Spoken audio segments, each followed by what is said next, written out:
So we're going to see automatically from the get-go that he's using stuff that's sort of highly charged and powered for us, right? Especially the term slave. So what's really going on with this?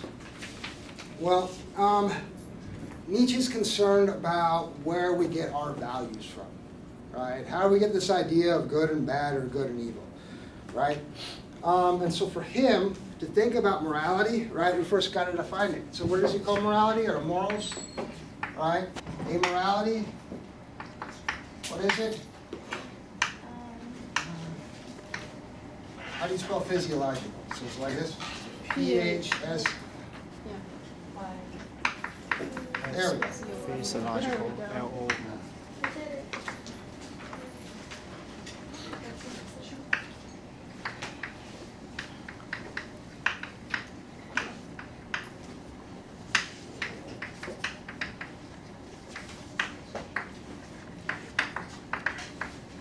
All right, so this definition of morality comes from his on the Beyond Good and Evil.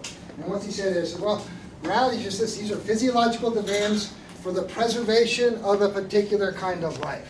All right, why is this definition important? Because it packs a punch. Physiological demands, well, what's that mean? We're talking about physiology. What's that refer to? Biology. Biology, which refers to what? Our bodies. Exactly. So these refer to our bodies. So morality turns back to us in some sense. So what is it doing? It's preserving what? Particular kinds of lives. So what's that mean? Particular values refer back to particular kinds of people or particular kinds of bodies. All right? Any questions? Yeah. Apply to a good life. What does how does this apply to the good life? Yeah, a good life with value, like a good value of life. Well, can I answer that question after I lay out what master and slave morality are according to him? Because it may be the case. Let me go tell them to work. What's that? What happened? Next door. What are they doing? Playing bingo? Be quiet. This is a very different definition from what I would say normally. I would say morality is knowing the difference between good and evil. Oh, we'll get to that in a minute. Because he's Okay. going to say that term good and evil is going to refer to a style, a particular kind of Okay. body that's making All certain right. It's a values. very unusual definition.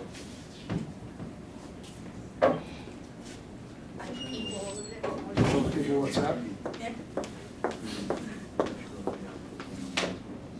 All right, so Nietzsche likes to start this conversation by basically talking shit about other people. And in this case, who's he talk shit about? Particularly, he calls these people called English psychologists. He doesn't name names, right? But the idea is this, is that he's accusing them of thinking that we get good from utility, right? So why is this cup of tea good to me? Because it has some utility for me, right? Now Nietzsche says that's absolutely wrong, right? Just unwilling to accept that, right? Because basically the method works like this, is that somebody gave me something good or I found something good, I called it good, it was good and I forgot about it because I got habituated to being good, and then we just accept it as good inherently, right? And he says that's just not the case. That can't be how we get our moral values, right? So instead, so we go back to our definition here, and so what he says is like, well, to think about moral values, right, is they're uttered in words. Why don't we look at some of the etymology of the words for good and evil, right? And so in the first move, he's going to do an etymology of understanding where the words good come from, right? Or aristocratic or noble, right? By reviewing, I guess, cherry picking some languages that he thinks are interesting. Stuff like German or Latin, right? So what's he find?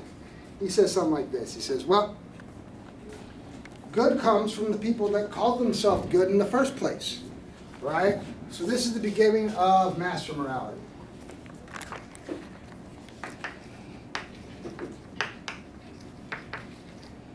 All right, so you can think of it as the morality of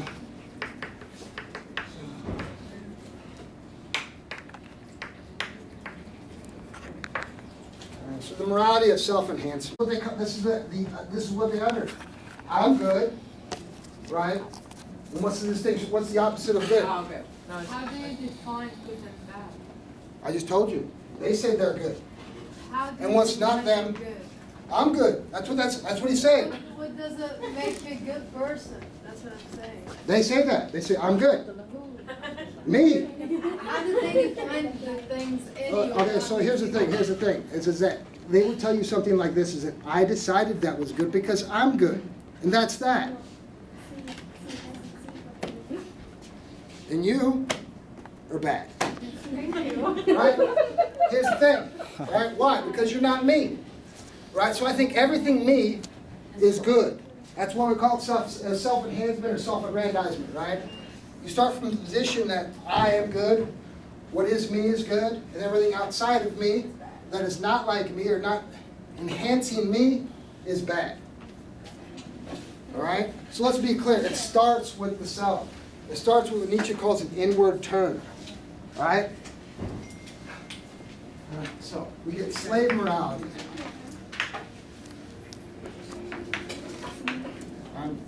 So we can call this the morality of resentment. All right, so that's a French term. All right, but what English term do you see in that?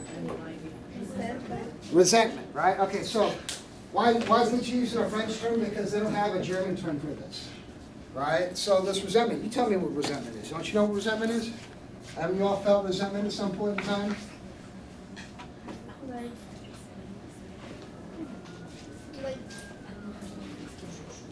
Like a grudge?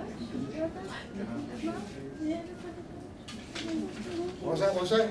Like when you feel like you were mistreated, so you're like, I'm still angry at you, but Yeah. I'm not like, You got it. You got it. Yeah. You're pissed off because something happened to you. You're suffering for it. You want to assign blame, right? yeah. Right? You resent that thing, person, object, idea that's sort of clamping down on you, right? All right, so here's the deal. This style of morality is characterized by that feeling, right? And I want to focus more on that feeling right now. Well, actually, before, I want to focus on this feeling a little bit more, but let me be clear about sort of what's going on in distinction to this.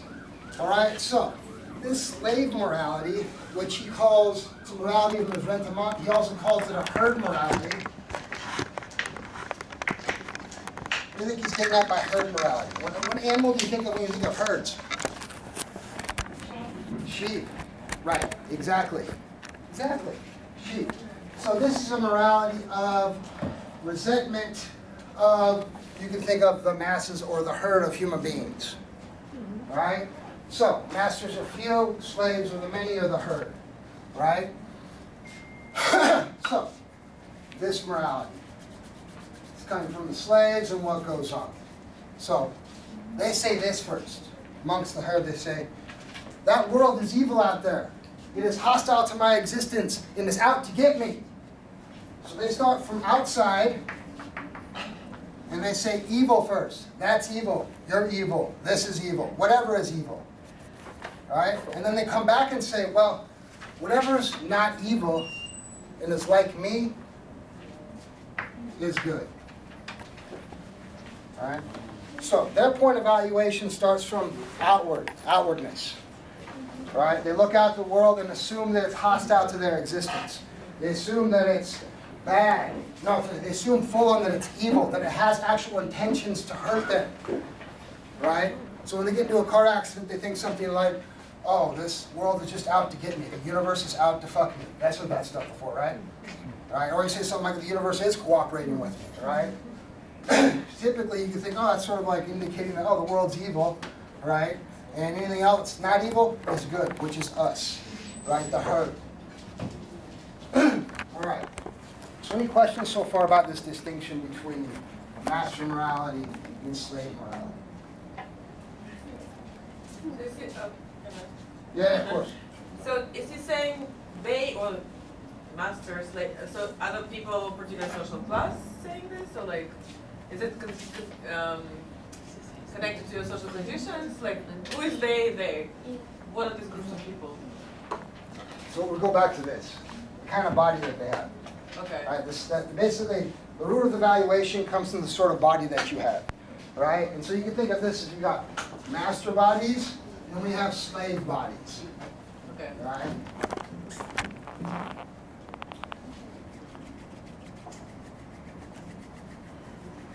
Yes. Did Nietzsche live in a society that was very very oriented toward nobility or toward an aristocracy? He would have liked to live in a society like that. He really dug the ancient Greeks before Socrates and Plato, right? So he thinks that Socrates and Plato, with their focus on rationalism, which eventually led to scientism, is all life-denying and bad stuff. So he would, if he had to place himself in the world, he places himself probably at the time of like Aeschylus, great tragedy. Yeah. So, but that time is very hierarchical. You know, he thinks that's like the high point of Greek nobility. So, yeah. So he's into hierarchies. He likes hierarchies. Yeah, sure. Yeah, you could say that, I suppose. Yeah. I mean, let's put it this way. I don't want to say that he's into hierarchies because let's put it this way. With this distinction here, right, you can sort of say that there's a natural order of things, right? What's the natural order of things? Who rules? Masters. Masters, right? Well, okay, so thinking that's in the background, he takes this and says, well, what's all wrong with the Western world is that the slaves rule. And the masters, well, they're shit upon. Actually, they're the object of evil. They're the object of the resentment of the slaves. Right? And so I want to say is like, he's okay with hierarchy just so long as it's sort of reflecting the proper order of the world. Yeah. So besides the master morality and slave morality in between of their self resentment or enhancement, good and a bad, evil or good, is there anything in the middle, between like a neutral, is like a human nature? What do you sort mean? of morality, like. Oh, there's a human. Okay, so let's put it this way, right? He takes the hard stance that pretty much anything that we utter or discuss implies that there's morality anyway, right? So the fact that we're in school, right? The fact that we're in school, that we're here now, doing stuff, implies that school is something of worth, right? We don't have to say that, right? But that's implied by this whole thing, right? And so, but that's a whole set of values. Right? And so for him, any sort of being in the world implies a set of values that goes along with it. You just have to be like, all right, what sort of bodies or what kind of people make those kind of values? Right. So do you believe what kind of people, like when they were born initially, is a human nature to be good first or be bad? Oh. Is there instance to be bad or to be good? I got you. So are you asking me or him? Just of course I'm asking you. Asking me? Well, Yeah, because like you cannot you could represent him, but I just want to ask a question. Oh, you're asking me? It's like, oh, do I believe this because sort of stuff? because the board can answer me. What? I mean, beside you, who else can answer my question? As regards to what? It's in the middle? As regard to in human nature, is it to be good or to bad? Okay, so he would say this. He doesn't like the term nature. Right? He says that sort of over-determines us in some sense. He would say that it's our human condition to make values. That's what we do. I mean, all this is a reflection of values that we make. Right? So in terms of if we're good or bad, he's going to say, well, it depends on the context and what kind of people are making these values. Right? But at a fundamental level, humans just make values. That's what we do. Right? Like We make judgments. We can't help but do that. Right?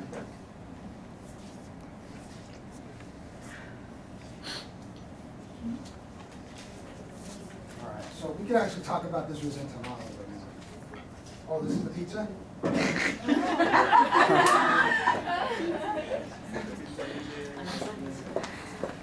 All right, so let me look at the pizza's coming in, right? So let me check my notes real quick.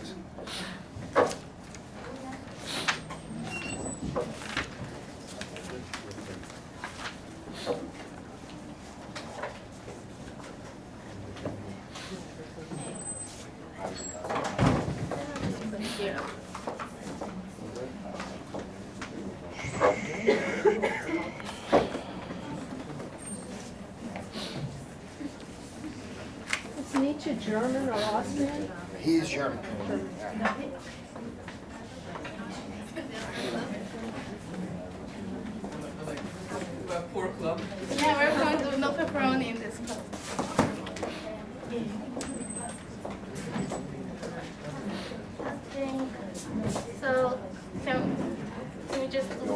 yeah, go ahead. Yeah. I can see where I want to take this. Okay, pause on the philosophy. It goes well with the reception. Yeah, of course.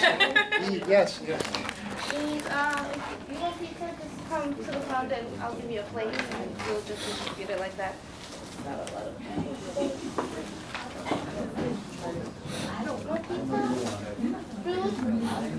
Maybe let's just put it in a plate. They got a customer. You think I should? Even if I will be extra full? Yeah, why not? They have food. They have food there. Sorry, okay, I'll give you.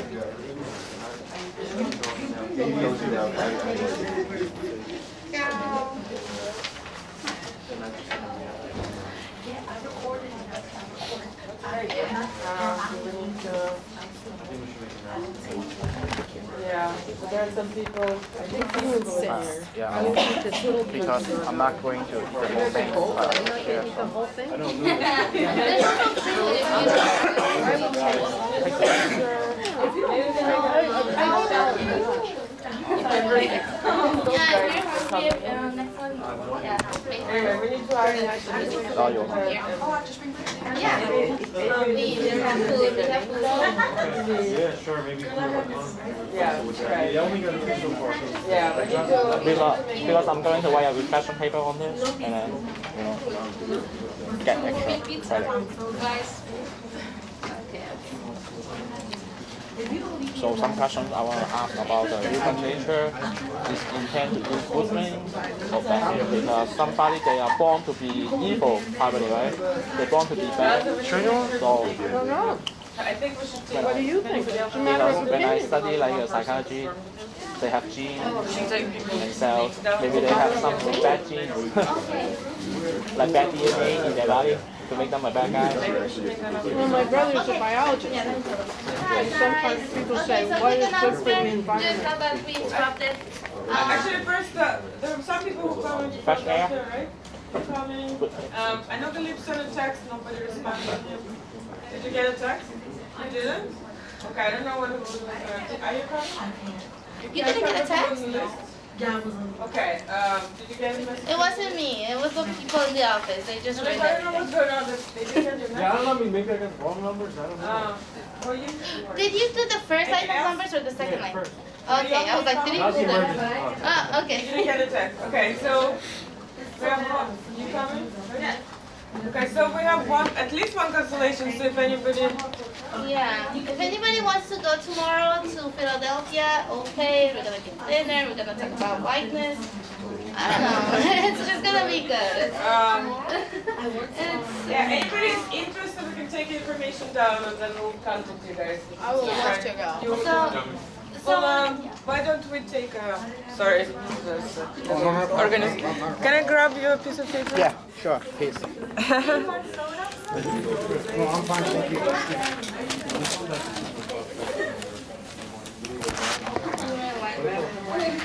Okay. Oh, thank you. Thank you.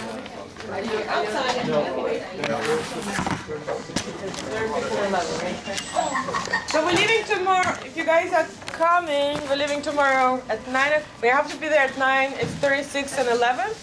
So please be there, we can't miss that bus, we're already kind of close to the talk, so if you're not there, we're just not gonna be able to take you. So 30, I'm gonna put it in the board. okay. Oh, thank you. Okay.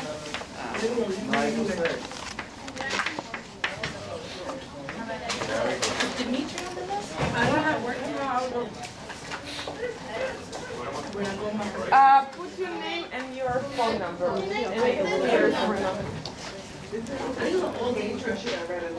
can write on the back. Yeah, you can, but yeah.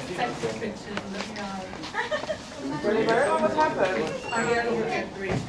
Nobody got your message, that's why. Separate. We're gonna be here at 7 in New York. So from 9 a.m. to 7 p.m. Anybody else want to come to the trip? Oh, hold on, give me. Felicia, you coming? Oh yeah, tomorrow I'm not coming to class. I'm listening out for the cave. I know, and this was me. Okay, so you have to be at 9 a.m. with 36 and 11 and don't delay. It's gonna be a talk. We're gonna go to a talk and then we'll have lunch and then we'll go home. I don't know what people are So doing. anybody can come if you're interested. Okay, so after the club, can you just come to me 9 if you're a.m. interested? No. right Not here. later though. Let me get the key. I'll get the key. I don't know how to get there.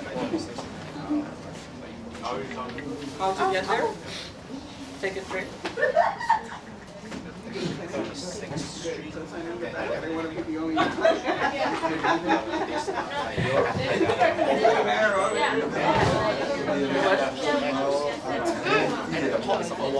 It's a bus, mega bus. We can talk about it later if you're interested. I don't want to interrupt.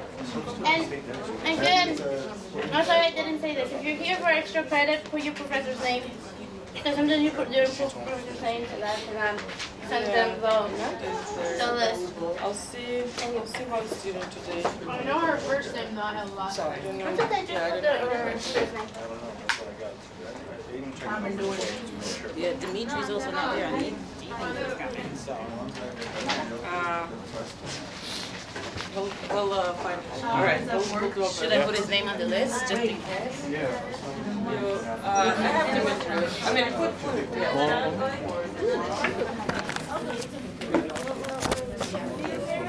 It's okay. We'll figure it out.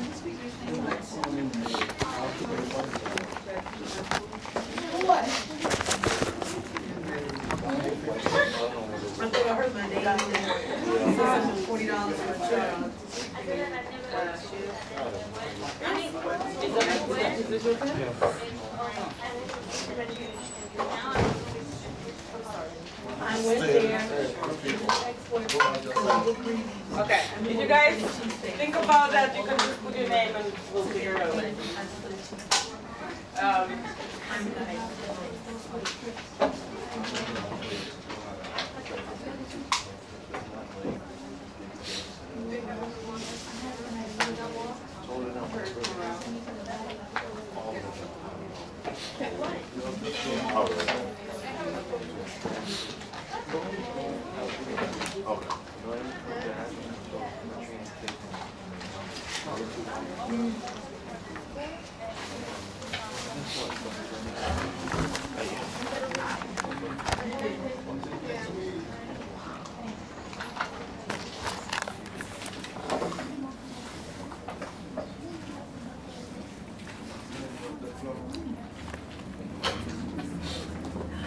All right, we set, folks? All right, cool. So I guess to get us back to where we're at. So we're talking about Nietzsche's, what do I want to say? Nietzsche's investigation into the origins of morality, right? Particularly around two styles of making value. Guys, you can go together. The first style of making values is that of good and bad, which is characterized by master morality. It's the morality of self-enhancement, self-aggrandizement. Basically, you turn inward and you ask yourself, what is going to satisfy or make good on the virtues or the drives that I have in me, right?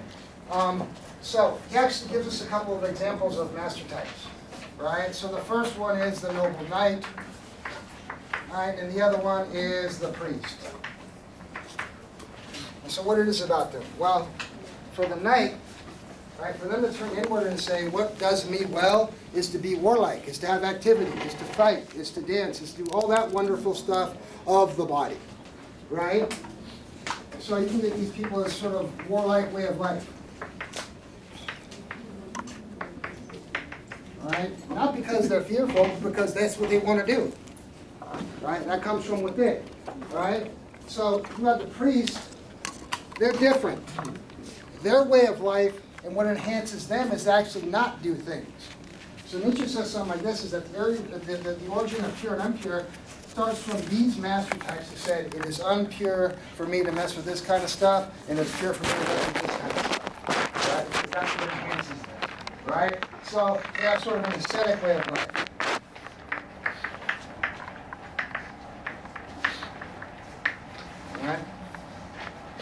But again, this begins from them first, right? Now, if we go over to the opposite, or I guess the counter to this, you get this idea of evil and good, right? Recruiter and resentment. So let's think about this resentment. It actually has 5 nice things about it to help us understand it. All right? So the first thing about resentment, about slave morality, right, is it's outward oriented.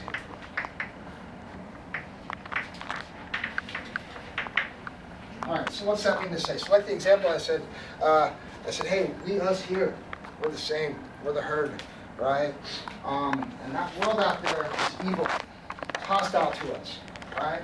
So our first focus is inward about what's us, right? But it's to think that the world is evil, that the world is hostile to us, that the world is out to hurt us and wants to do that, right? Again, the world has intentions against people, at least in this model, all right? Is that clear? All right. Second issue is this. It's reactionary.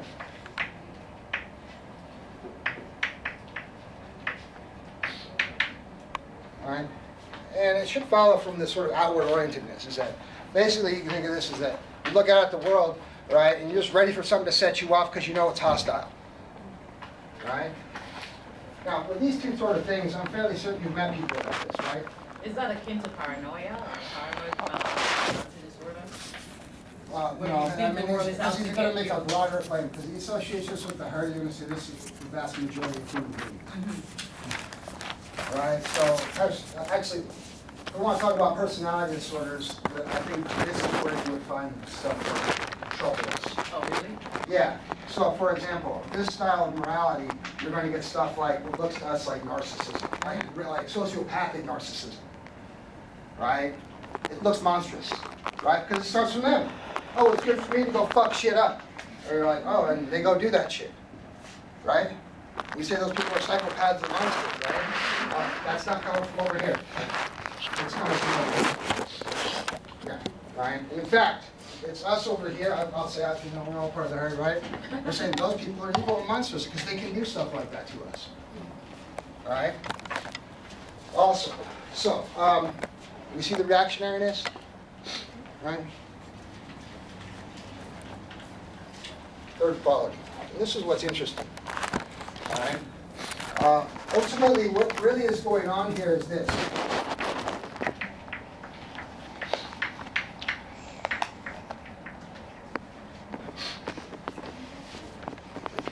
All right. So you have this outward orientedness, right? Ready to pop off for all these things that you think are evil, right? Why? Because you want to take back all the pain and suffering that you've been caused in this world. All right? Now, is that possible? All right, can you take back for all the pain and suffering that you've experienced it? Anything from the most minor stuff like the toe being stubbed to the worst stuff like people passing away in your life and you're going through rough stuff? No, right? It's metaphysically impossible, right? So, what we find is that this, right here, is repetitive.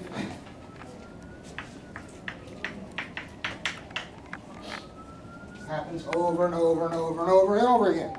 Can't get around it, right? So we can't change the past, we can't fix time, right? We get pissed off about that, right? And we just repeat that process over and over and over again, right? It's almost as if like the human nature talk you're talking about. Yes. It's sort of built into our human condition for this to show up. Yeah, like a human being. Also. Yeah, a human being is probably going to experience this at some point, right? Maybe I gotta leave it for some of those people too, right? All right. Awesome. And the last thing is this. This may be surprising for some people, especially if you read Nietzsche, all right? All right, so while he's pretty much sort of relegated or shat on most people in the world and said they're slaves, or let's say this sort of style of morality, he gives it to them.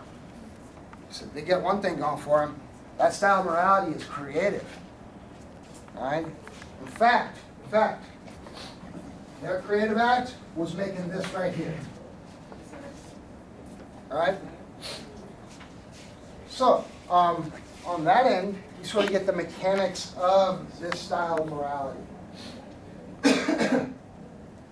So any questions about these features so far? Yes, I have questions. Yeah. Like if, let's say, for example, if a human, they have make a egg roll, do you think it is evil to make like an egg roll? Making, well, Like egg roll. But it's not doing like bad things because in a human being, we sometimes make egg roll, but yeah, Not no, bad that's things. fine. She's talking about doing things. The question would be, so what's it coming from? Are you doing it because her morality, because other people are doing it, because you think if you do it, you sort of maintain some stability and safety, or are you doing it because you're a chef and that's what you want to do is make stuff? All right? Does it begin from within or from without? Right? That's really the key difference between the but two. how can we extinguish this? Good for me, but it's not good for you. It's like good for you, but it's not good for me. So, Yeah, that's the kind of things that they're going to say. oh, Here, they're going to say, no, it's good for everybody like us. This is very much particular. This is sort of grouping people together, right? Again, this is herd morality. This is morality for sheep. Well, this morality, some might say like shepherds or wolves, however you want to frame it.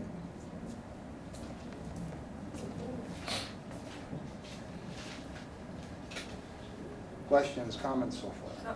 So if it's repetitive, I don't understand where the creative part is coming from. Oh, they If it's made the value repetitive, evil. why Okay, is it so great? they're not going to go around and say stuff is outwardly hostile to them. Yeah. Right? They are, and that's the value they make. So who can we say is responsible for good and bad? Master types. Who can we say are responsible for evil and good? Slaves. Right? So where does the creative part come in? What? I don't understand about the creative part. That's the great thing. Who made what? The creative act was saying that's evil.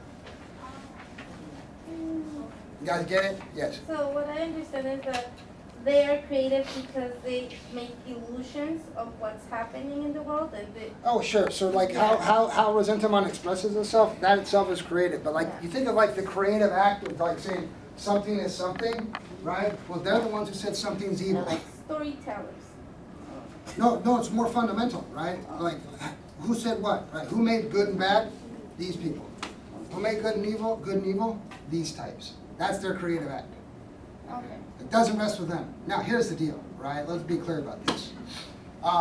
With these types of individuals, with them being reactionary, right, they need outward stimulus to act.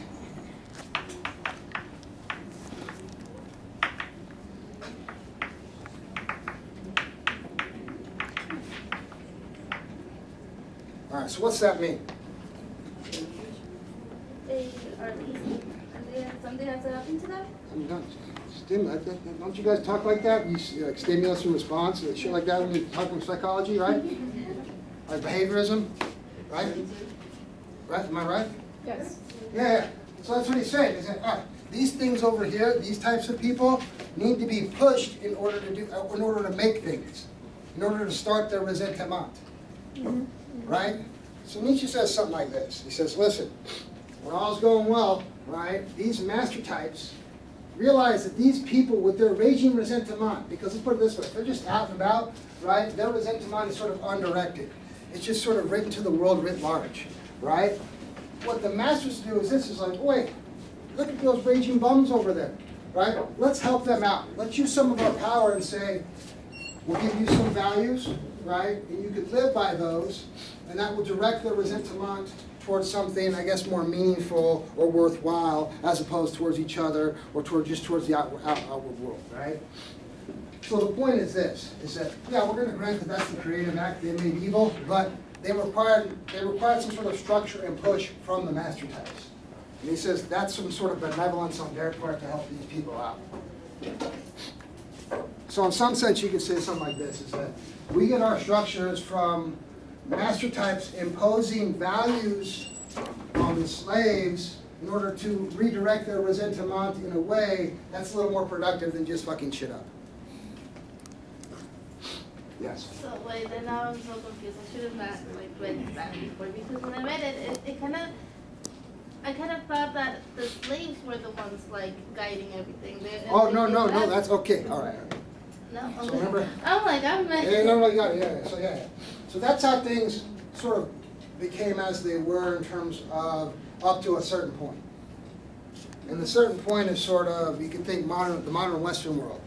And again, for Nietzsche, he's going to blame that on Plato and Socrates, right? But to make a long story short, it's something like this. He says, we got the master types, and then we've got actually beef between these two over here. They're like brothers, siblings, right? So the way I like to say it is this, is that the knight says to the priest, you're bad. Now, let's put it this way. Nietzsche says that these people can have resentment, right? But unlike their resentment, which is repetitive, right? Because ultimately they really can't take revenge. If the knight tells another knight they're bad, the knight's going to respond by doing what? Killing them? Yeah, punching them, doing something in the immediacy of it, right? Not thinking like, oh, they're more powerful than me. I better think about how I'm going to get revenge, if I even can, right? No. They lay waste to that fool, or they fight back immediately. So let's put it this way. Their resentment is immediately extinguished, right? Now, between these two, though, the knight calls the priest bad. What does the priest do? Now think about what's good for this and good for that. The priest prays about it. What? The priest prays about it. Right, because what if you just, like, let me try to fight this guy? That's not very. It's not going to enhance this guy's life. It's actually going to ruin this guy's way of life. It's going to ruin everything, right? So what happens is this, is the priest thinks, I can't believe my brother called me bad. He must be. Man, I got to get revenge somehow. How am I going to get revenge? How am I going to get revenge? What I'm going to do, I'm going to go over to these people over here and say, I have something for you. I have something for you that's very, very good. I'm going to give you a specific kind of people to assign evil to, and it's the masters. All right? And who's good now? The slaves. So what happened is this. The priest lead the so-called slave revolt morality. Which means what? Is that in order to get revenge against the knight, they couldn't just fight them out and out, right? They had to think of a way to sort of end the game for everybody, right? Which was to do what? To say, listen, I'm going to give you an object of evil, which is all of us over here, all right? And I'm going to make you guys good, all right? So what's that mean? It says something like this, is that Christianity is itself sort of a reflection of this inversion of values, right? Where the slave, the weakest, the reactionary, the herd is considered the best, while the masters are considered what? Evil. All right?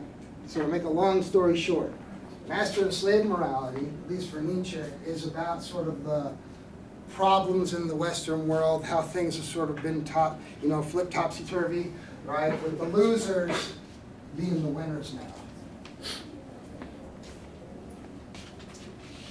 Questions, comments, concerns, issues?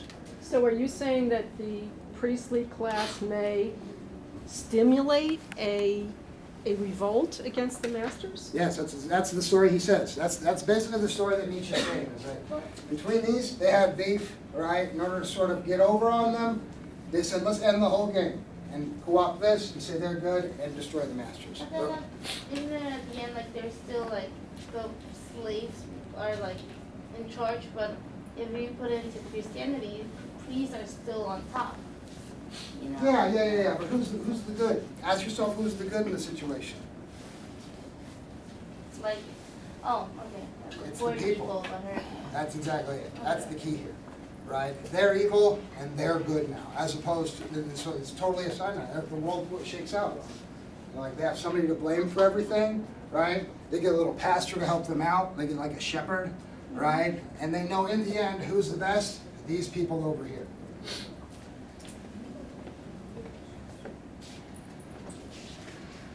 Questions, comments, concerns, issues?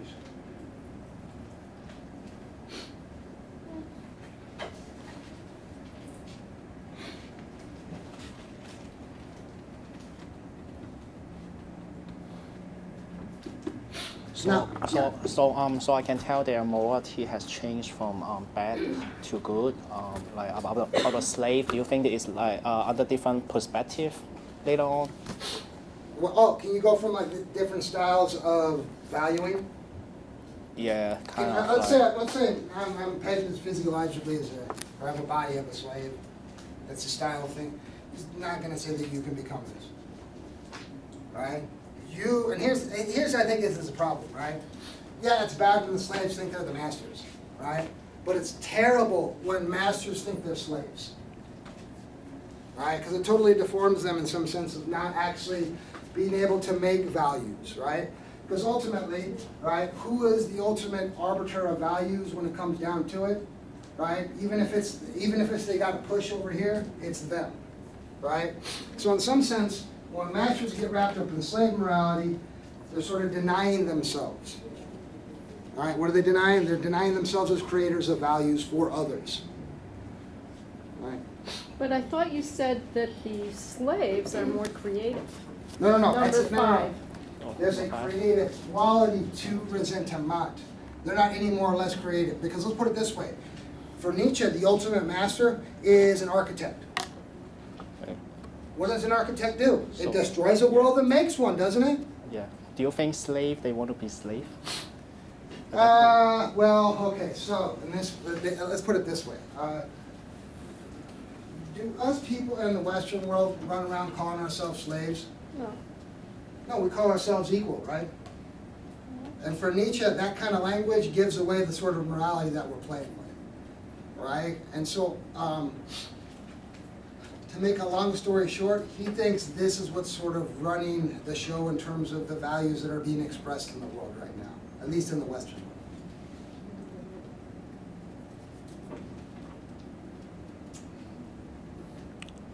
So you're trying to explain to society how it works?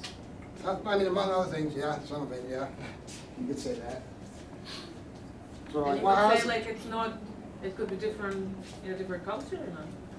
I want to keep it Western because that's really what he's responding to, right? So, and that's why I would say, listen, it could be the case that you could have other cultures that sort of value things differently, right? That they actually sort of live out the masters making the values and sort of allowing giving some sort of structure to the slaves, right? Or those types of people. But his bigger concern is that he thinks this is a problem in Western cultures. And he thinks it's declining. And again, like I said, he blames it, whatever you want to blame it. He takes it back to Plato and Socrates. Right? He thinks that's sort of the beginning of the decline. Right? Yeah. Decline. All right. So you think cultures of strength, cultures that are run by the masters. Cultures in decline are cultures that don't have masters as the rulers. Right? Don't have masters allowing themselves to be this type of individual. And it's a common argument people make about Nietzsche, right? And I think this is something that he's getting from Plato, is that strength can come out in many different ways, right? So, do you think the architect can compete with the knight? No, but we could both say that a knight creates world and an architect creates worlds, right?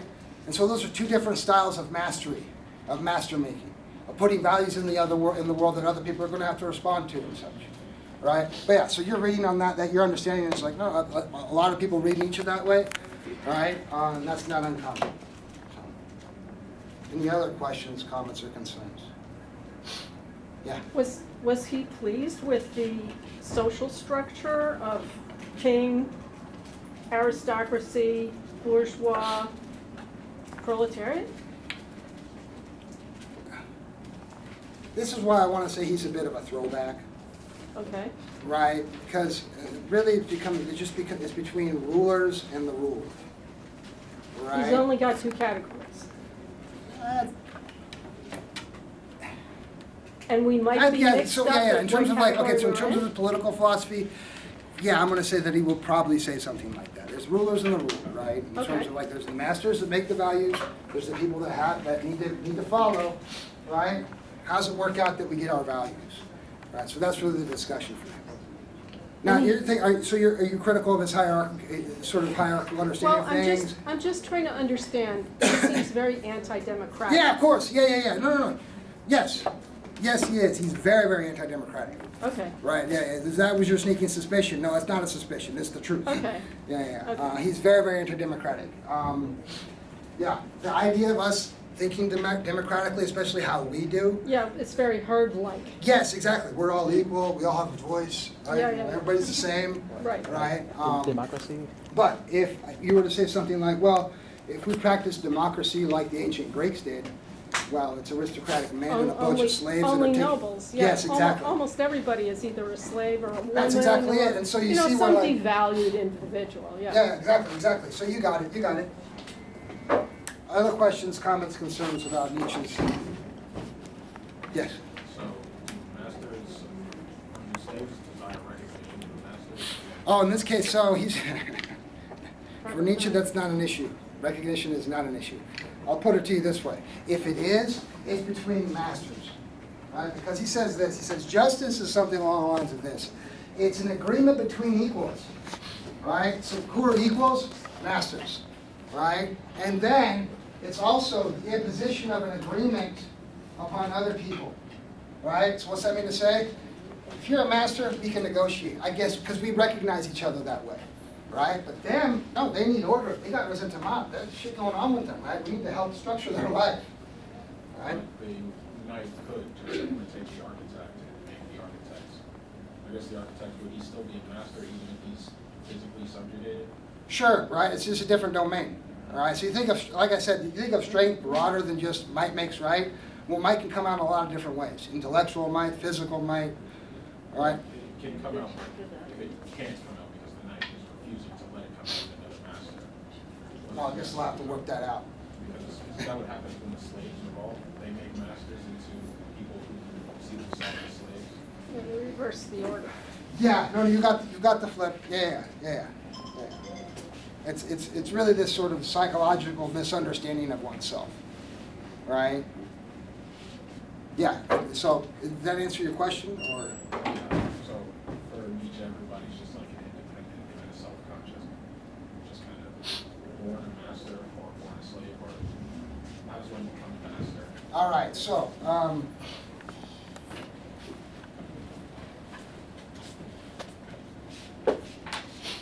I'll put it to you this way, all right?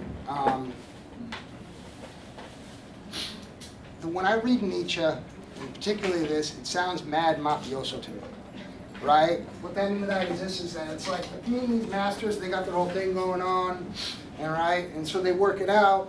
So what was your question again? Sorry. Oh, so who's born, are people just born that way, right?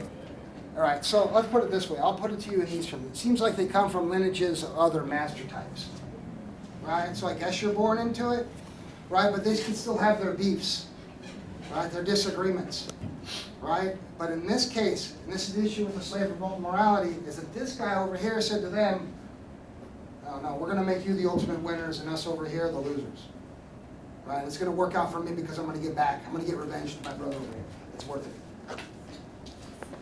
Yeah. Yeah, so if some people are born as masters or into that category, where is the origin? What? Where from the origin of this master morality and slave? Other people. Again, think of this as sorts of bodies, right? You have bodies that make stuff and you have bodies that react, right? And again, I don't think, let's put it this way. If I just put this up right here, for people that were lacking an example of somebody who is caught by resentment, or what Nietzsche would call a man of resentment, think of your troll. All right? So what's a troll do? Are they looking on the inside and asking themselves, what should I do today? No, they already know what they're doing. They're outside looking at the world and looking for shit to set them off, right? To get revenge for whatever is going on for them. And do they stop with one trolling? No, they do it over and over and over, especially if you feed the troll, right? All right? And then it's creative. How many, like, trolls say crazy shit, right? Like, the amount of crazy things that they are doing, right, quite creative, yes.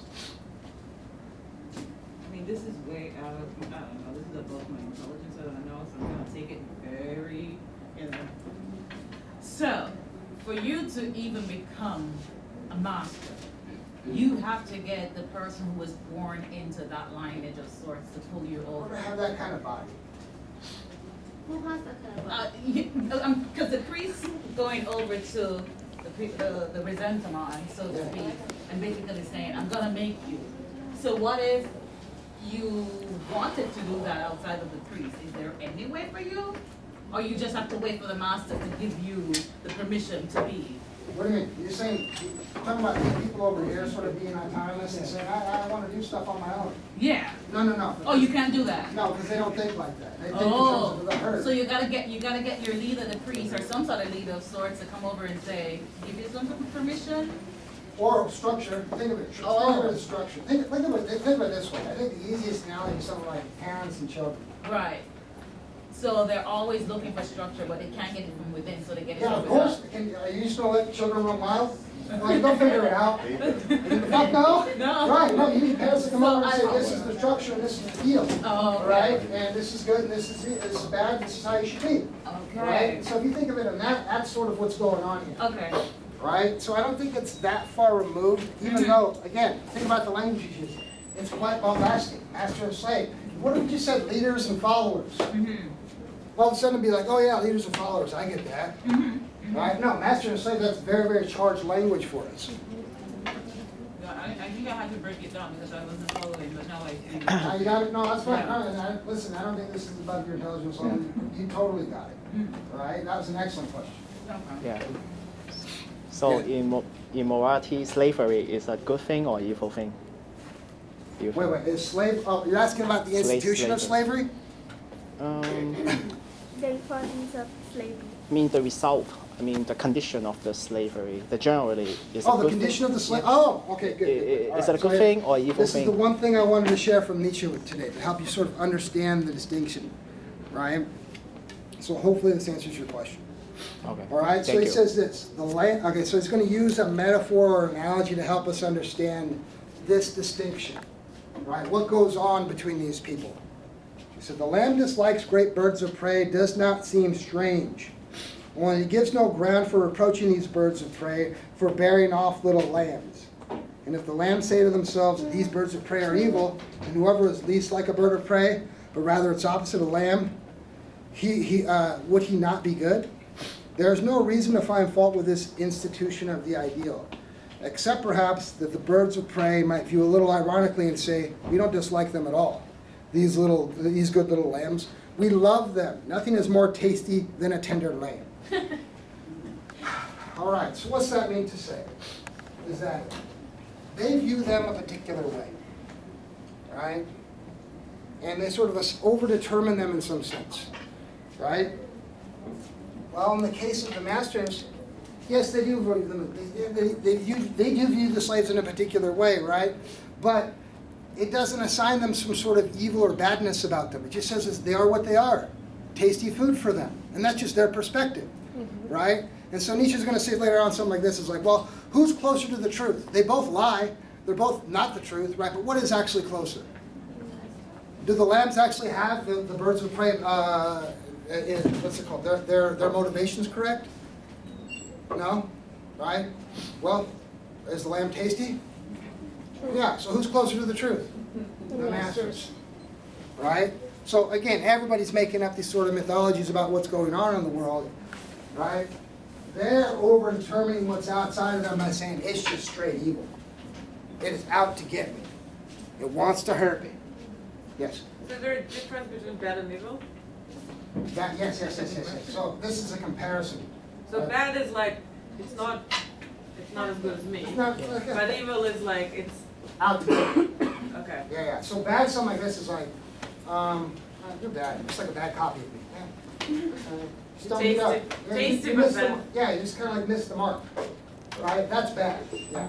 Is there real life examples you could give for each group? I mean, I wasn't here earlier, maybe you did? Okay, so this is sort of mythical. So like I said, who he considers sort of the archetypal master type is an architect. Right? So what does an architect do? They look out at the world and they say, I want to put something there. Right? And they somehow get the means to destroy something and then put something on top of that. Okay. Right? And what are they doing? That's imposed on us. Can we do anything about it? Be like, oh, let me move that building. No, I gotta make my life around that now. I gotta walk around it, go through it, whatever it is, right? But they left that for me to deal with. And that's what a master does, right? Does that help clear up sort of this type of person? A musician is another type. A who? A musician. Musician? Yeah, yeah. So for him, artists Would politicians be in that group of sorts or no? Yeah. if you're Napoleon, If you're Napoleon? if you're Napoleon, yeah, yeah. Really? We going all the way back to Napoleon now? Yeah, he likes that. Yeah, he's hyped about Napoleon. Why? Because he basically took over all of Western Europe, right? Right. And if you look at a lot of the constitutions or the sort of primary documents that people use to lay out their law in Western Like Europe, the social codes, right? yeah, it's left over from the Napoleonic Code that he laid down. Oh. That's what he's getting at with masters, right? Oh. They're leaving something for us to deal with. What about Hitler? Would he be in that group of sorts or no? I'm going to put him here. Really? Right? Yeah, so why am I doing this, right? Because while Nietzsche comes from a background of virulent anti-Semites, right? He somehow got around to realizing that's a bunch of ignorance, right? And so part of his deal, especially when he split up with Richard Wagner, was to sort of denounce anti-Semitism and say these people are fucking ignorant. All right, so if your whole thing is based on the idea that these things outside, these evil things called Jews, are trying to take everything over, right? I'm fairly certain you call them evil, Hitler's probably going to fit this. And actually we're going to say, oh, that's the problem Nietzsche's talking about. A slave thinks they're fucking can rule shit. And look what happens, the Holocaust. Oh. I'm getting it now. Yeah. I'm getting it. Don't you know love Nietzsche? Yeah, again, what he did. So what happened is this, is that basically Nietzsche went crazy. What I mean by that is this, is like his last public act was like he saw a horse get whipped in public, and he was like, how dare you? He goes over and hugs the horse and gets mad at somebody, and then he never speaks again. There's like video of him just sitting in bed. All right, so what happens is that Elizabeth Forster and her husband, right, Elizabeth Forster is Nietzsche's sister, basically take his works and edit it for like all the best anti-Semitic shit they could sort of squeeze out of it, right? And so that's how Hitler got his Abbreviated version. yeah, the abridged version by the anti-Semites, yes. Too bad they didn't have Twitter. Yeah, exactly. So, are you familiar with like Ayn Rand? This sounds a lot like her. Yes, so Ayn Rand is very bad Nietzsche. What makes her very bad? I mean, let's put it this way.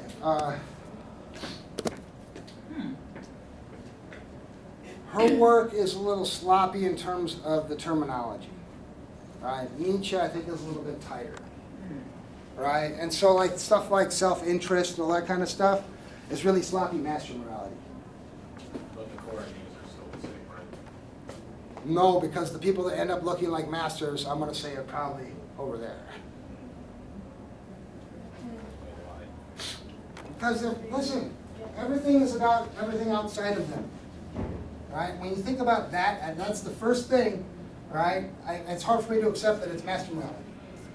Right, that's the key. If you're worried about awards, other people, other shit outside of you, no. All right? Yeah. That looks like a caste system. I was thinking about that. Yeah, no doubt, yeah. Why does it look like a caste system? Yeah, no, that goes back to this issue, I don't know what your name is. My name is Kay. Kay, yeah, Kay brought it up several times, like, he seems to be in the hierarchy, yes. Yeah, you got it. Again, if you think about, the problem is this, again, for him the problem is the slaves rule over the masters, right? Oh, so it just switched. That's the issue for him. That's the slave revolt right there. The Oh. losers are the winners. You don't like that. Now for us, maybe that works out well for us, right? We like democracy, we like being equal, we like freedom, right? Yeah. So then, it doesn't have to do with the, like, it doesn't matter what are the actions of the, like, master or slave. Like, well, no, for the master, it doesn't matter, like, the action and the intent of how he acts, right? So it's like, if he just wakes up and he's like, okay, let me kill 50 people, and he does it, he did it, he's still a master, and he's good. But if he... No, you're talking about good in the general sense? Yeah, for master. No, he's only good because he says he's good. Okay. Because again, Like, it doesn't I have want, to do anything actually, exactly. let's do this. Maybe this will lowercase g. Well, everything's lowercase here, lowercase b. So it's Because he's not making any claims about the good like Plato does, right? No, it's not like claims. It's just he's okay. So I'm like, I'm good. Mhm. I'm doing this. Like I'm. What's good for I'm me on the is to top. go murk 60 people. Yeah, exactly. Yes, That's good. yes, you got it, yeah. But it's not like the action or the effects of it. It's just because I decided I did it and that's it. Yeah. You're not worried, let's put it this way, he calls that person autonomous, right? Which is, he says, distinguished from moral, put it in quotes. Why? Because they're not worried about what you think.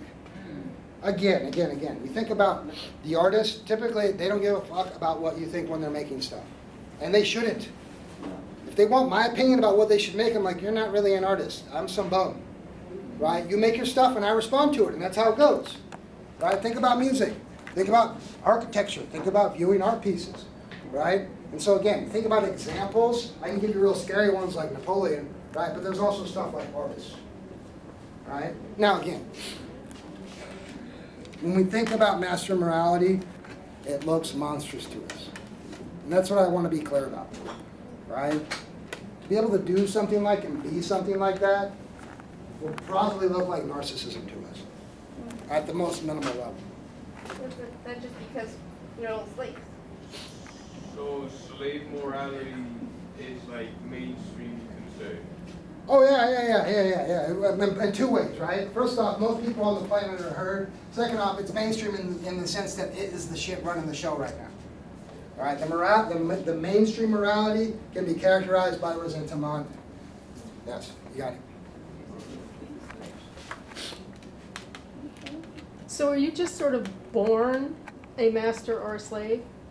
It looks that way, yeah. Yeah, but I think also slavery never ends. Right now, it's just a evolution of the slave have become some sort of like servant in a different.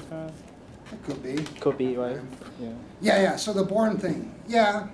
But let's put it this way: it's more than that, right? Because he calls himself untimely, right? Which is mean to say it's like he's sort of added time and place with how he thinks and how he is.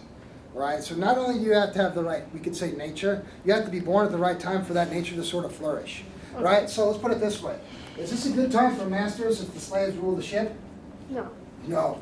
So definitely, if you're a master type, this isn't probably a good time for you. Yeah. So these are based off history from like past events, like. Well, I mean, that's a good question. It's like, all right. I So, would think resentment would come from the past before. oh yeah, no, of course. Okay, that's what you're talking about. Oh no, I thought you meant like he told a big history story. No, like with master morality and slave morality. Yeah. They're both based off history. Or time. Okay. More fundamental, right? Because let's put it this way. Something happens, you regret stuff, can you go back and fix it? No, right? So that component of our existence builds into this right. That's what I figured. Okay. Yeah. Good question. Any other questions, comments, or concerns? Yes? Is there any possible cynicism to Okay, good, all right. So Nietzsche says something like this, all right? He has this great book where he gives us basically self-commentary about all his books and his thought, right? And it's called Ecce Homo. That means behold the man. And so he has these little chapters that say stuff like why I write such good books, why I'm so wise. You know, I shit you not know. It's like I got them right here. Yeah, I'll read you some of the chapters.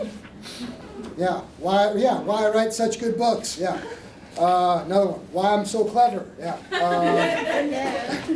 Why I'm so wise. Yes, another one. Yeah. So what does he say? He says in this. He says, in specifically talking about on the genealogy of morals. That's where this stuff is coming from, right here. Right. He says, in thinking about this book, I realized that with the styles of morality, I know both because I am both. All right. So what's that mean to say? The problem is made worse, not just because we have a simple slaves ruling over the masters, is that we've got people mixed up. Right? We've got slaves and masters mixed up in the same people.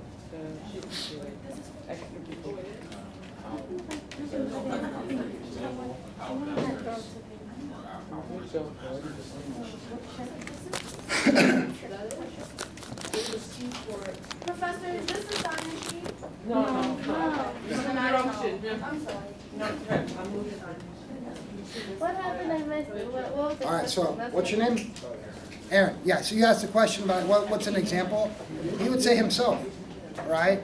In many ways, you can think of it this way. There are these ideas that we're enculturated with to be autonomous, right? Make our own decisions, be ourselves, right? Well, that's in contradistinction to keeping up with the Joneses and pop culture and mainstream culture, right? Now, many of us, and maybe this is the silver lining for some of us, right? Many of us feel this tension between what's good for us from our inward understanding of ourselves and what's good for us based on what everybody else says, right? And so sorting out what's good for you and what's not good for you is sort of sorting out the master and slave inside of you, you could say. All right, so is that clear? That give you a possible way of thinking about that? Right? Because again, it looks very, very binary. Yes, it is, right? But again, how does he know about this stuff? Well, he's a representation of all this mixed upness. Well, it's still binary though, right? Oh, sure. But again, you can think of it this way: it's like he set out the limits, all right, and what's in the middle is what we got for culture right now, all right? But I want to be clear, and this goes back to what Kay was saying, right, or at least alluding to. He would throw back to a time that was well before Socrates and Plato, which is this Greek time of aristocrats, which was very clear. You had the masters that ran the shit, and you had everybody else were pretty much slaves and servants, all right? Awesome. Any questions, concerns, issues? So if it's untimely to be a master Now, yes. how would the masters become full masters again? You gotta wait it out. No, I mean, here's the thing. You're like, am I being facetious? I'm basing that on how I'm reading Thus Spoke Zarathustra. All right, so you can think of it this way, is that Zarathustra is some master, he has some values he wants to share, give the world, right? But for some reason, he cannot communicate it. Nobody can hear the words that he has to say. There's no ears to hear the words that he has, right? So what's he do? In book 4 in the 4th part of Zarathustra, he returns to his mountainside. And what's he do? He waits. He waits for a sign. And the sign is this laughing lion with a child on it with doves flying around it, right? Which is to mean what? That we're on the ascent again. We're moving towards a master culture, right? So what's he doing? He said, I guess I just accept that I'm here right now and this is how things are. And I can only hope that maybe my time will be the time when things begin to ascend again. When the masters rule and the slaves understand that they're fucking slaves. And it's again, it's a long view of history, right? And you don't have to agree with it either, right? Yeah. No, that's okay. What? No, I just, like, well, what I've heard, that's the thing, like, I just really like Nietzsche, so I've, like, heard a lot of things. Yeah. But it's like, it's not even us where it's gonna ascend. That's what I understood. Like, it's not us. It's like another, like, evolution of human that it's gonna. Yeah. You can think of it that way. It's sort of like the future is sort of beyond our understanding, Yeah, like, right? we're all slaves. But I will say this, right? And so when we think about sort of future-oriented goals, like the new evolution of us, right? Nietzsche's going to say something like this, is like, well, that's sort of life denying, because that's a future goal that denies everything now as being worthwhile until that goal is met, right? And so he doesn't want to do that, right? And so he's going to say something like this, or I'm going to say something like this, is that when I read Zarathustra, right, it's not so much about that he had this message about the overman. That's what you're talking about, right? Well, he realizes that his true message is what? To actually preach the eternal recurrence. Yeah. So it changes what he thinks he's doing. So he comes down thinking, oh, I'm supposed to teach the overman, right? Nobody could hear that shit. And then life talks to him and says, you're the teacher of the eternal recurrence. All right, everybody know what that is? All right, so we'll see if you love life, folks. So eternal recurrence. Everything in this life, so would you accept this life in all its exactness, the same self-life? Yes or no? No fixing, nothing. All right. If you had to say, all right, let's just start it all over, would you do it all over again? Everything the same exact thing? No. Oh, you guys hate life. Right? You're like, no, I'd want to go back and change this and fix this, which is all stuff about this over here, If we right? changed the past, we would not be here now. Well, of course not. You'd be something different, right? You'd definitely be Could be something. worse. So be thankful whatever you have right now. Yeah. Well, that's maybe, yes. So said that it's not a good time for the masters if it's in control of the slaves. The slaves are, no, the slaves run the house now. Okay, so being masters come from slaves. So how is it not a good time for masters? Because slaves are going to become masters anyways. I get that it's not a good time for the people that are masters already. No. Think of it this way, is that Okay. these types who need to be following are actually ruling, Okay. right? And these types who should be ruling are sort of mixed up with them. Okay. That's why it's not One following. big happy group right now. Yeah, everybody's the same. Oh, You know, we're all the same. That master over here, me the slave, yeah, we're all good. oh, okay. There's no difference. Now, is that good for masters? No, because that's not their style of morality, right? That's herd morality. That's the key. So then we don't like blood, then what happens? That's just how it is. That's just an indication of where we're at in this world, right? It's not surprising that we gave that answer, right? Usually, well, did anybody hold out and say, no, I just live it all over again? Okay, from the top? Yeah. Why are you pointing at me? You're talking about like not as individual, as a civilization, No, your own specific life. You're talking about all specific. That's very. Yeah, I'm not talking about like, all right, if you have a chance to go stop the Holocaust, would you? No. No, I thought the whole No. history. No, I'm talking, no, you take your little individual life. Yeah, you take, so let's redo the test, all right? So you take your individual life and ask yourself, yeah, from right now to now, from the start to right now, I would live everything exactly the same. Exactly. Oh, no, I'll change. Are you aware that you're, like, is this like a go back in time and you're aware that you have to do everything? Yeah, so again, it's sort of like, it's revealing sort of your stance towards life. Do you love life so much that you would live it over and over again, even with all its warts and nastiness? Or would you decide, if I could fix this, that's what I would do? I thought there was no fixer. I thought it was like yes or no. There is Either no, you take the whole thing or you don't take the whole thing. well, but that's the key, right? Because if you're not taking the whole thing, you're thinking, oh, I'll go back and fix things. So you don't accept life. That's the key. Right, so that's what you would say, oh, you're a life denier. If you would say, yeah, you know what, I would go change my childhood, but everything else has been all good. Right? Well, all that made you what you are. Right? And so the way I think of it is this. Right? Let's make all of us life affirmers, right? By doing this. Think about the best possible moment you ever had in your life. All right? And think of it this way, is that everything led up to that moment. Didn't that make everything worth living? Even the worst moments of your life? Right? Oh, well, you're a life denier, right? So you're thinking there's something better. There's some idea or something out behind me that could be better, right? Right, but if you just say, man, this moment, most exciting feeling, right? I have those moments every so often where I was like, holy shit, this is amazing. Everything led to this moment, right? And why not? Everything sucked up into this moment, but it was all worth it because this is so amazing. Right? Nobody's ever had moments like that? Yeah, sure. I guess we're all life affirmers then. Right? Because if you think of it this way, without all that other warts and all that ugliness, and the good stuff too, that probably wouldn't have happened the same way. All right? And so in many ways you think of it as like, oh, we got this sort of life that we're on. You sort of take it. You can't leave it unless you do what? You die, right? Check out. All right? So what can you do? We could focus on now. Right? We could focus on what it means for us to live meaningful lives in the moment. Or we could think, oh, what's going to make this meaningful is if I finish with a 4.0 GPA and transfer to Baruch or something. Right? I don't know how that's going to work out, right? Awesome. Any other questions, comments, concerns, or issues? Yeah, do you regard morality is based on humanity? Yes. That could have some sort of connections to in these transactions from bad to good.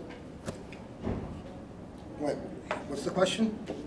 My question is, do you think there's connections in between humanity and the morality to cause the transactions to from good to bad or bad to good?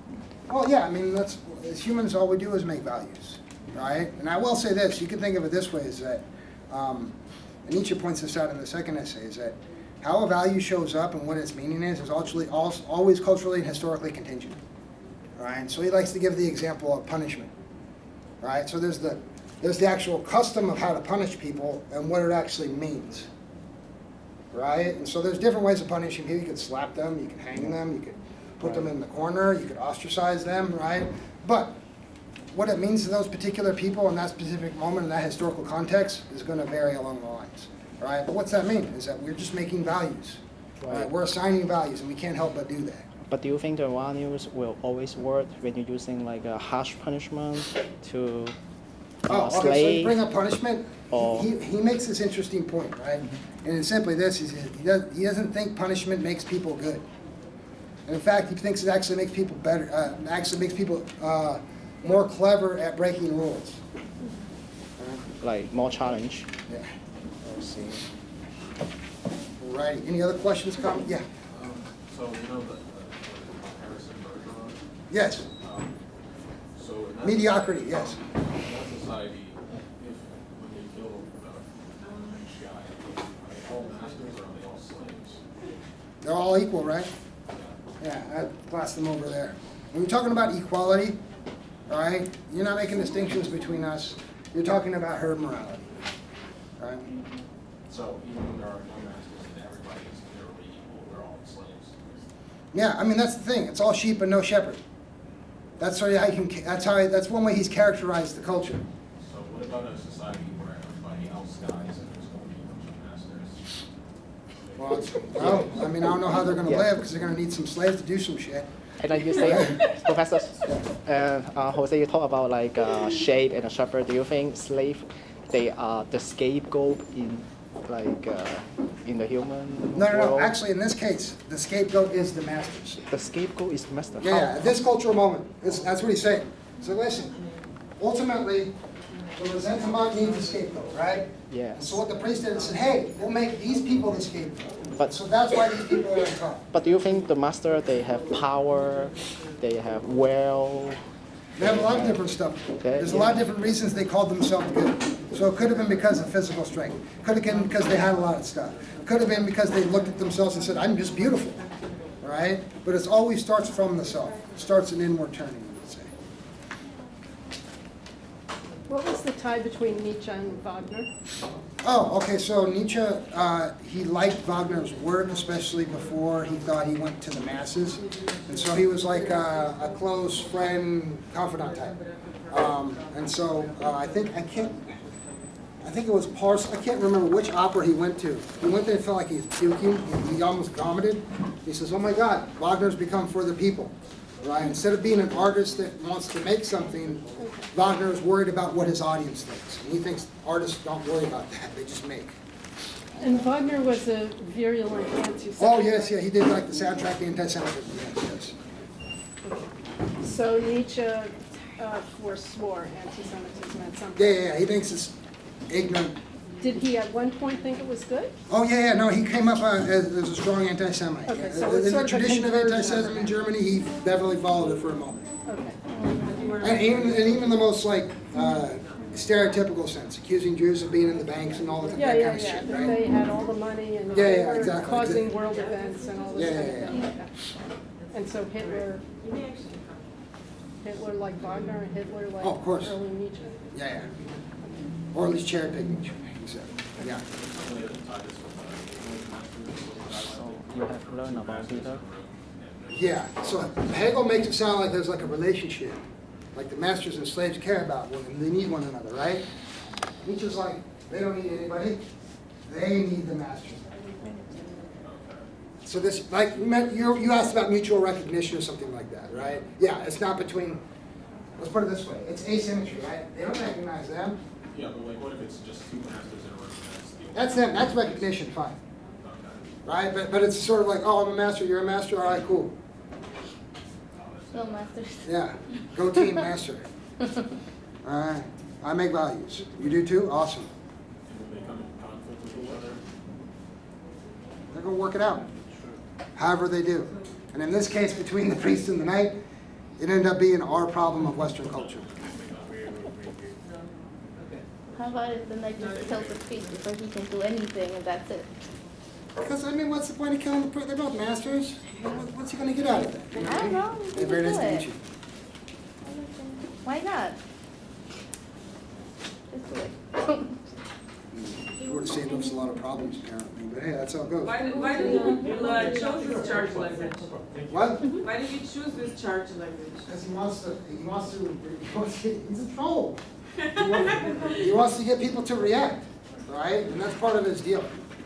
And so, like I said, if we came up and said leaders and followers, many of you would have been like, oh, this is obvious, duh.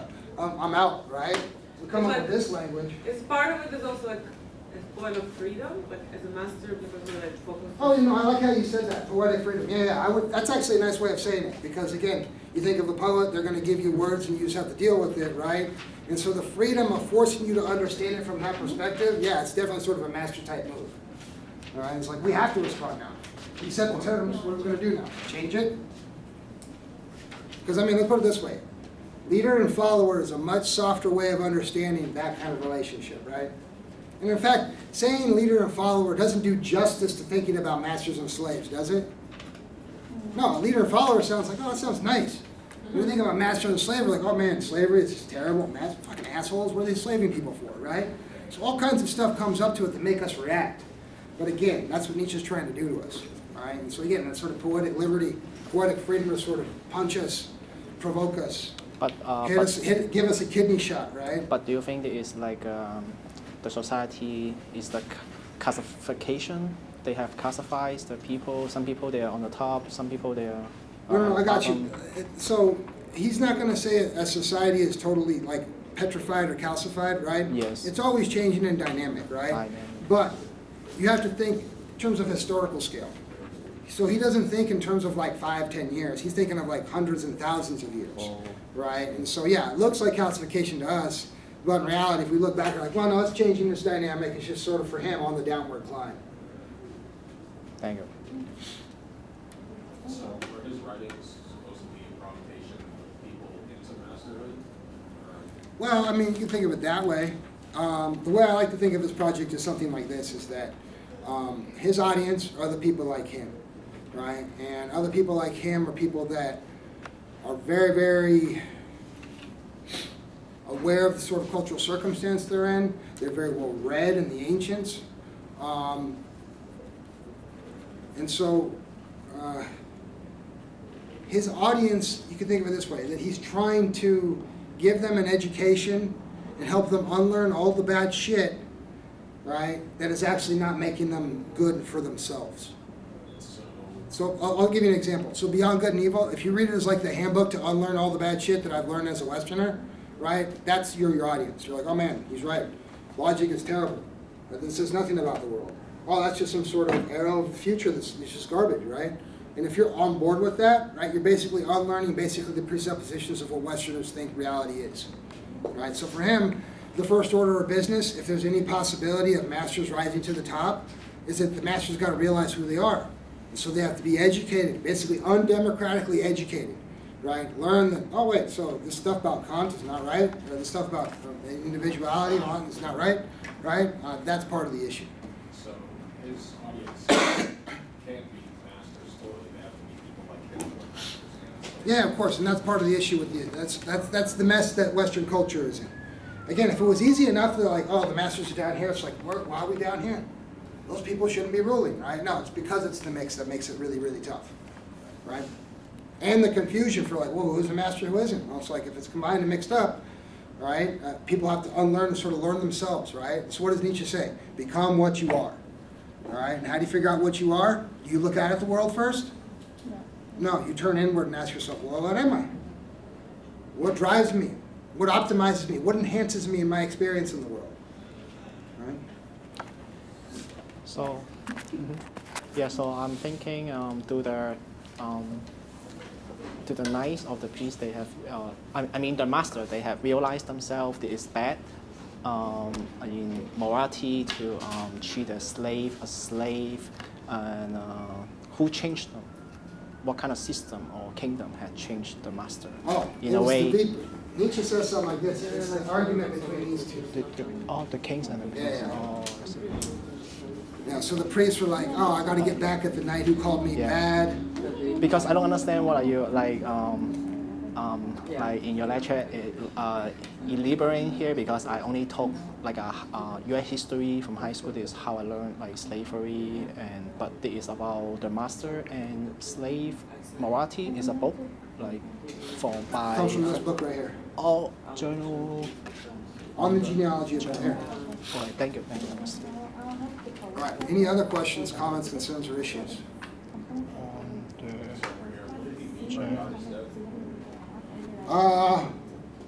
Yeah. So you can take them literally. I don't know how useful that is. Or you could take something like this, is that to mean God is dead is to say that Western culture sort of recognized that believing in the existence of God is superfluous. Right? Yeah, sure. And so, in many ways, you can look at Westerners as sort of saying they got some big picture understanding of the world, right? But they don't really believe that. Right? And so how they live is as if God is dead. Right? I mean, again, think about this, right? We all know people that claim to believe stuff, right? Right? And then you're like, wait a second, you say all this stuff, but you live as if you actually don't believe it. That's the problem he's diagnosing here, right? When he says God is dead. Again, you said God is, does a master have to be an actual person, an entity? Like, could God be a master? If you start out as a person, again, God's not physiological, right? You can have some conception of a master that is an actual person. Yeah. So you need people. That's the key, right? But he will say that he gives them sort of like, I guess, take it for what it's worth, right? He says, sort of broke down like this, is that the masters established cultures, right? And as the cultures sort of developed and got bigger, right, the culture sort of understood they owed debt to previous generations. Well, over a period of time, that developed so much that it just turns into God that you owe. Right? And so he thinks that the one God comes out of just sort of the development of morality. Right? So God is a combination of all the masters prior. No. Sort of just like this recognition of this great debt you have to ancestors, and the ancestors have been transmuted into gods, and those gods have been transmuted into God. Right? And here's the thing. You could look at, what's interesting about that position is that you could look at a lot of sort of traditional cultures, and they have that way of thinking. Right? They think, no,